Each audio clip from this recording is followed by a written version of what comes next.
बिस्मिल्लाहिर्रहमानिर्रहीम। Specification of tokens के बाद अब हम डिस्कस करेंगे रिकॉग्निशन ऑफ टोकन्स। यानी हमने देखा कि एक सेट है जिसके काफी सारे मेंबर्स हैं, तो हमने रेगुलर एक्सप्रेशन लिख के उसको क्या कर दिया, स्पेसिफाई कर दिया। अब मिसाल के तौर पे अगर उसमें से कोई स्ट्रिंग अपीयर होगी प्रोग्राम में, तो उसका टोकन कैसे जनरेट होगा, यानी रिवर्स प्रोसेस। तो उसके लिए हमें ट्रांजिशन डायग्राम बनानी पड़ेगी। तो अब हम डिस्कस करेंगे स्पेसिफिकेशन के बाद रिकॉग्निशन ऑफ टोकन्स। तो ये ग्रामर थी जहां से हमारी बात शुरू हुई थी। ठीक है, इसमें से हमने आइडेंटिफाई किए थे कीवर्ड्स, रिलॉप, आइडेंटिफायर और नंबर। इसमें यहाँ नंबर नहीं लिखा हुआ, लेकिन यहाँ पर हमने और करके हमने ये डिसाइड किया था कि यहाँ पे नंबर भी आ सकता है। ठीक है ना, तो ये चार चीजें हो गई, आइडेंटिफाई, नंबर, रिलॉप और कीवर्ड्स। अच्छा, बहरहाल तो लास्ट वीडियो में हमने ये रेगुलर डेफिनेशंस देख ली थी, रिलॉप की, आइडेंटिफायर की, ये रहा रिलॉप, ये आइडेंटिफायर, ये नंबर्स। और कीवर्ड्स हमने कहा था कि आइडेंटिफायर के साथ ही एक्सेप्ट होंगे। अब बारी बारी मैं इनकी ट्रांजिशन डायग्राम्स बनाना आपको सिखाऊंगा।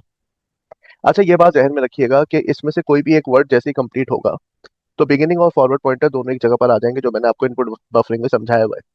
और फिर नए टोकन की तलाश में आगे बढ़ेंगे। तो जैसे जैसे एक वर्ड कंप्लीट होता जाएगा, उसका टोकन जनरेट होकर सिंटेक्स एनालाइजर को चला जाएगा, फिर अगले वर्ड के टोकन के बनाने की तैयारी शुरू होगी। तो अब आप तस्वर करें कि आपके प्रोग्राम में ये लिखा हुआ है, सम ग्रेटर और इक्वल टू, ये तो खैर हमने मैथमेटिकली लिख दिया ना, यूं लिखा, ग्रेटर और इक्वल टू 55। अब सपोज करें इसका टोकन जनरेट हो गया है, तो हमारा बिगिनिंग पॉइंटर और फॉरवर्ड पॉइंटर इस कैरेक्टर पर आ गया। ठीक है, अब यहाँ पर ये होगा कि हम हमारी ट्रांजिशन डायग्राम सपोज करें रिलेशन ऑपरेटर से स्टार्ट हो रही है। कोई जोर जबरदस्ती नहीं है, आप किसी से भी स्टार्ट कर सकते हैं। तो पहले सपोज करें कि हम जो है रिलॉप्स को प्रोसेस कर रहे हैं। तो स्टेट नंबर 0 पे हम जाके चेक करेंगे कि क्या हमें लेस देन मिला है। ये देखा, ठीक है, इसको चेक करेंगे। अगर हमें लेस देन मिला है तो हम स्टेट 1 पे चले जाएंगे। ठीक है, और अगर लेस देन नहीं है तो हम फिर इक्वल टू को चेक करेंगे। कोई 0 से 3 शाखें निकल रही हैं, एक लेस देन को जा रही है, एक इक्वल टू को, एक ग्रेटर को जा रही है। ठीक है, तो पहले हम चेक करेंगे लेस देन को। अगर लेस देन है तो हम 0 से 1 पे चले जाएंगे। और क्योंकि लेस देन से शुरू होने वाले हमारे पास तीन ऑपरेटर्स हैं, ये तीन ऑपरेटर। ठीक है, तो लेस देन के बाद चांस है इक्वल टू भी आ सकता है, ग्रेटर भी आ सकता है। अगर इक्वल टू आएगा तो ये फिर हमारे पास बन जाएगा लेस और इक्वल। और अगर ग्रेटर आएगा तो नॉट इक्वल। और अगर कोई और कैरेक्टर आता है तो फिर लेस देन। तो हम हमें अगर लेस देन मिला कैरेक्टर, जैसे बिगिनिंग और फॉरवर्ड पॉइंटर जिस कैरेक्टर को पॉइंट कर रहे हैं, सपोज करें वो लेस देन है, सपोज कर लेते हैं। ठीक है, ये लेस देन है। तो अब क्या होगा, बिगिनिंग पॉइंटर यहीं रुकेगा, फॉरवर्ड आगे बढ़ के इधर आ जाएगा। तो 0 से हम स्टेट 1 पे चले गए, हमें लेस देन मिला, फिर हमने अगला कैरेक्टर रीड किया, अगर हमें इक्वल टू मिला तो हम क्या करेंगे, हम कह देंगे भाई रिलेशन ऑपरेटर मिला है कंप्लीट, और वो है बेसिकली लेस और इक्वल वाला। अच्छा, अब अगर लेस देन के बाद ग्रेटर देन मिलता है अगला कैरेक्टर, तो वो नॉट इक्वल वाला एट्रीब्यूट हो जाएगा। टोकन तो रिलेशन ऑपरेटर होगा, लेकिन उसका एट्रीब्यूट हो जाएगा नॉट इक्वल टू। और अगर लेस देन के बाद हमें कोई और कैरेक्टर मिलता है, जैसे हमारे पास था सम लेस देन 55, तो बिगिनिंग पॉइंटर यहाँ रुका और फॉरवर्ड यहाँ पहुंचा, इस तलाश में क्या हो सकता है, लेस के साथ कुछ और कैरेक्टर हो तो वो एक टोकन बन जाए, लेकिन वहां 5 मिल गया। अब 5 is not part of less than, तो ये फॉरवर्ड पॉइंटर यहाँ से वापस आएगा। ये जो वापसी है ना, ये है इस सिंबल का मतलब, जो स्टार लगा हुआ है। देखिए, हर एक्सेप्टिंग स्टेट में स्टार नहीं है। 4 पे स्टार लगा, इसका मतलब है कि फॉरवर्ड पॉइंटर किसी और लेक्सिम में दाखिल हो गया है, and that is not part of this particular lexeme, तो उसको वापस करना है। तो ये स्टार का मतलब है सिंबल ऑफ रिट्रैक्शन। ठीक है, बुक में लिखा हुआ है, इसको हमने कहा हुआ है सिंबल ऑफ रिट्रैक्शन, वापसी का सिंबल। अब इक्वल टू के बाद तो कोई चांस ही नहीं है ना कोई और कैरेक्टर का, ये देख। लेकिन ग्रेटर के बाद चांस है कि इक्वल टू आ सकता है। ये 6 ऑपरेटर है हमारे पास। तो इक्वल टू से शुरू होने वाला तो इक्वल टू है, तो आगे फॉरवर्ड पॉइंटर को बढ़ाने की जरूरत नहीं है, यहीं पे इसको एक्सेप्ट कर लेंगे। अच्छा, अब अगर ग्रेटर मिला तो ग्रेटर से हम 0 से 6 पर आए, और फिर इक्वल टू मिला तो 7 पे एक्सेप्ट कर लिया। लेकिन अगर ग्रेटर के बाद कोई और कैरेक्टर मिलता है, स्पेस मिलती है कुछ भी, तो हम सिंबल ऑफ रिट्रैक्शन यहाँ लगा हुआ है, यानी फॉरवर्ड पॉइंटर को पीछे कर देंगे। जब फॉरवर्ड पॉइंटर, असल में forward pointer end of the lexeme को पॉइंट करता है, beginning start of the lexeme. तो अगर खाली ग्रेटर देन है तो फिर यहीं पे बिगिनिंग भी रुकेगा, यहीं फॉरवर्ड भी, और ये लेक्सिम है जिसको प्रोसेस करना होगा। तो स्टार का मतलब है सिंबल ऑफ रिट्रैक्शन, वापस आ जाएगा फॉरवर्ड पॉइंटर, क्योंकि वो इक्वल टू की तलाश में आगे बढ़ा था लेकिन इक्वल टू नहीं मिला। अगर इक्वल टू मिल जाता तो 6 से 7 पे चले जाते हैं और वहां एक्सेप्ट करते हैं, लेकिन हमें अदर कैरेक्टर मिला है तो 6 से 8 पे आ जाएंगे और वापस कर देंगे एक कैरेक्टर। अच्छा, ये है हमारे पास ट्रांजिशन डायग्राम आइडेंटिफायर की, जो किसी लेटर से शुरू होता है, उसके बाद लेटर और डिजिट आ भी सकते हैं, नहीं भी आ सकते। ठीक है, और फिर जब स्पेस या कोई और कैरेक्टर मिलेगा तो हम 11 पे जाके एक्सेप्ट कर लेंगे। अच्छा, अब यहाँ पर आप देख रहे हैं कि दो चीजें, गेट टोकन और इंस्टॉल आईडी, दो फंक्शन है। इनमें क्या डिफरेंस है, गेट टोकन इंस्टॉल आईडी?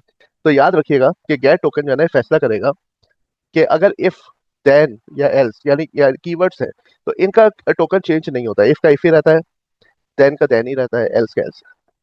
ठीक है ना, क्योंकि कीवर्ड्स जो होते हैं वो बताते हैं कि आगे आने वाली स्ट्रिंग किस तरह की होगी, तो कीवर्ड्स को मॉडिफाई नहीं करते। बाकी जितने भी होते हैं, ए है, बी है, एक्स है, ठीक है, पॉइंट है, सम है, टोटल है, ये सारे वेरिएबल्स हैं। तो इनको तो हम लोग क्या करते हैं, आईडी का टोकन दे देते हैं। तो कीवर्ड्स की एक जगह हमारे पास लिस्ट होगी। अगर कोई वर्ड एक्सेप्ट हुआ 11 पे तो हम पहले जाके कीवर्ड की लिस्ट में चेक करेंगे, अगर वहां मिल जाता है तो गेट टोकन उसको क्या करेगा, same as it is return करेगा। और अगर लिस्ट में नहीं मिलता तो गेट टोकन क्या टोकन जनरेट करेगा, आईडी। ठीक है, आप इंस्टॉल आईडी का काम समझ लो। इंस्टॉल आईडी क्या करता है, जीरो रिटर्न करता है अगर वर्ड कोई कीवर्ड है। Install ID return zero zero if keyword is found, if keyword is found. ठीक है, लेकिन अगर कीवर्ड नहीं है तो इंस्टॉल आईडी के दो काम है।